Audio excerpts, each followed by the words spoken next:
mundo da música, talento é essencial, e muitas pessoas têm a vantagem de já nascer com aquele brilho diferente que é característica dos prodígios.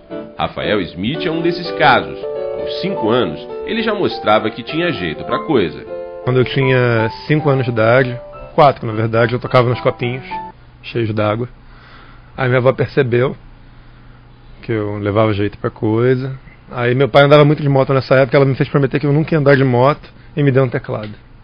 Em palcos ou estúdios, Rafael, que hoje tem 22 anos, já tem lugar garantido entre os músicos mais experientes. De todos os instrumentos que aprendeu a tocar praticamente sozinho, ele escolheu o piano para guiar sua trajetória profissional. Eu fiz bastante tempo só de teclado, passei para piano clássico. Aí eu comecei a tocar com banda, voltei a tocar teclado bastante, e agora estou aprendendo violoncelo, estou bem no começo.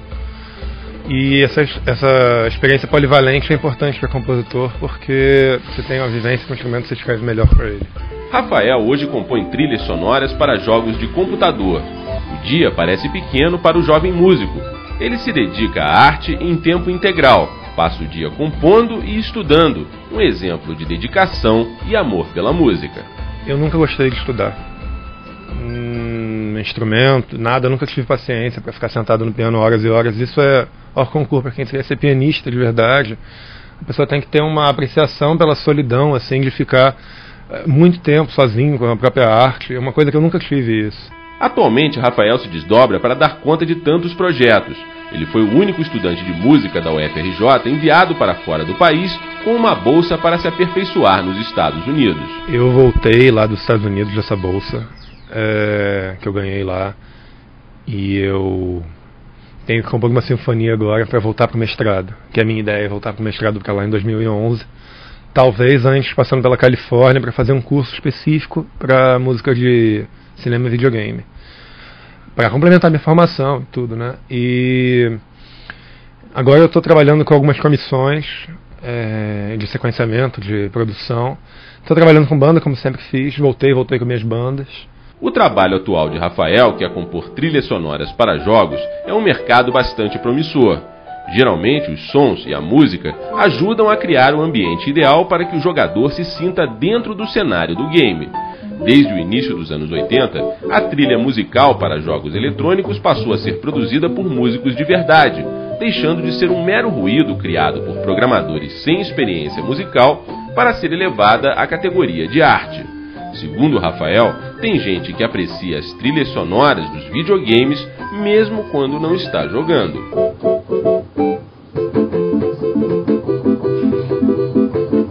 Minha mãe tinha que me tirar do videogame para me colocar para tocar sempre. Meu pai jogava comigo, ela odiava que meu pai fosse lá jogar comigo porque eu parava de tocar para jogar videogame. E quando eu tinha, sei lá, uns 12, 13 anos, eu joguei um jogo em particular, que tinha uma trilha em particular, que assim, o jogo todo tinha uma trilha que era uma obra, assim, uma obra inteira, é uma forma de arte muito grande. E nisso eu comecei a prestar atenção mais nas trilhas, e a ficar envolvido com isso, e ver que tinha muita coisa a ver o que eu fazia com aquele universo. Além de se dedicar a trilhas sonoras para jogos, Rafael separa parte do seu tempo para compor também músicas eruditas, sua outra grande paixão. Ele perdeu a conta de quantas composições já fez. Segundo ele, seguramente mais de 1000. Com o grande incentivo da família, o jovem músico já faz planos para a carreira. Estudando no Brasil, ele está com as malas prontas para enfrentar o mercado internacional.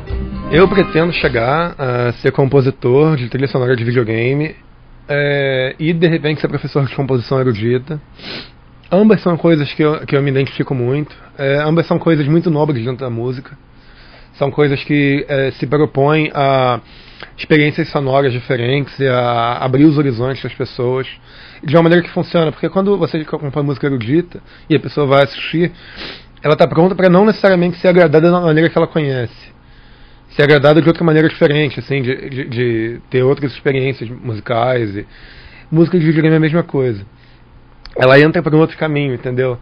Dedicação, horas de estudo e uma grande dose de talento nato são as notas musicais que compõem a sinfonia profissional de grandes músicos. Rafael Smith, esse jovem talento de Teresópolis, está entre eles. sempre que eu componho uma música nova, eu descubro alguma coisa que estava em mim e que eu não sabia. E procurando sempre evoluir artisticamente, eu acho sons novos, eu descubro que eu tinha tendências e coisas que eu vi me influenciarem de maneiras diferentes. É sempre uma experiência nova compor. E é uma coisa que nunca termina. Quando você começa a compor uma peça erudita, por exemplo, você não consegue sossegar até você terminar ela. Aí você manda para alguém, aí a pessoa começa a estudar, a peça começa a se transformar na mão da pessoa. É um mundo tão grande, depois que você solta uma peça no mundo, ou que você conclui uma peça sequenciada, que você começa a veicular pela internet, muitas coisas interessantes acontecem. E é uma experiência sem fim.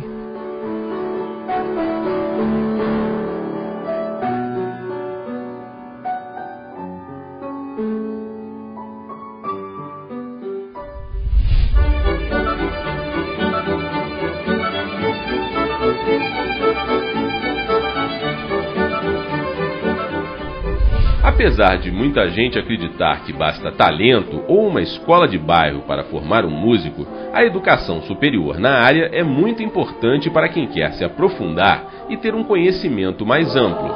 E o que não faltam são cursos na área, tanto para quem gosta de música popular, quanto para quem prefere a música erudita. Essa foi a escolha do professor Ricardo de Oliveira, que tem graduação superior em música. Até chegar na tão sonhada faculdade, o seu caminho foi de muita luta dentro do universo musical. História que ele conta sempre com um sorriso no rosto.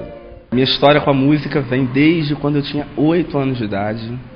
Eu comecei a cantar na Igreja Sagrado Coração de Jesus, que é na Barra do Imbuí, uma igreja católica. E dentro do grupo de catequese eu acabei me destacando, né, lá dentro do grupo. E aí me aproveitaram para cantar numa coroação que teve e tal. E eu cantei nessa coroação, foi quando algumas pessoas lá dentro começaram a ver que minha voz era diferente dos amiguinhos lá da catequese, que era completamente diferente do que era o padrão para a idade. O primeiro sinal de que a música seria a ferramenta de trabalho de Ricardo aconteceu quando ele tinha 8 anos. Mas na época ele não imaginava que a sua trajetória fosse evoluir a ponto de se tornar um tenor. Para quem não é familiarizado com a música erudita, a voz de tenor corresponde à faixa de sons mais aguda que pode ser emitida no canto lírico por uma voz masculina. Mas se engana quem pensa que apenas ter uma voz impostada é garantia para se tornar um bom tenor. A minha voz, ela vinha. Eu não entendia muito bem que classificação era essa. Eu ouvia as pessoas dizendo, quando crescer vai ser barítono. Outros diziam, quando crescer vai ser tenor. Mas eu não entendia o que significava essas nomenclaturas. Com o tempo é que eu fui entendendo como é que funcionam essas nomenclaturas. Então, assim, a questão de ser tenor não é uma questão de escolha, é uma coisa fisiológica, né?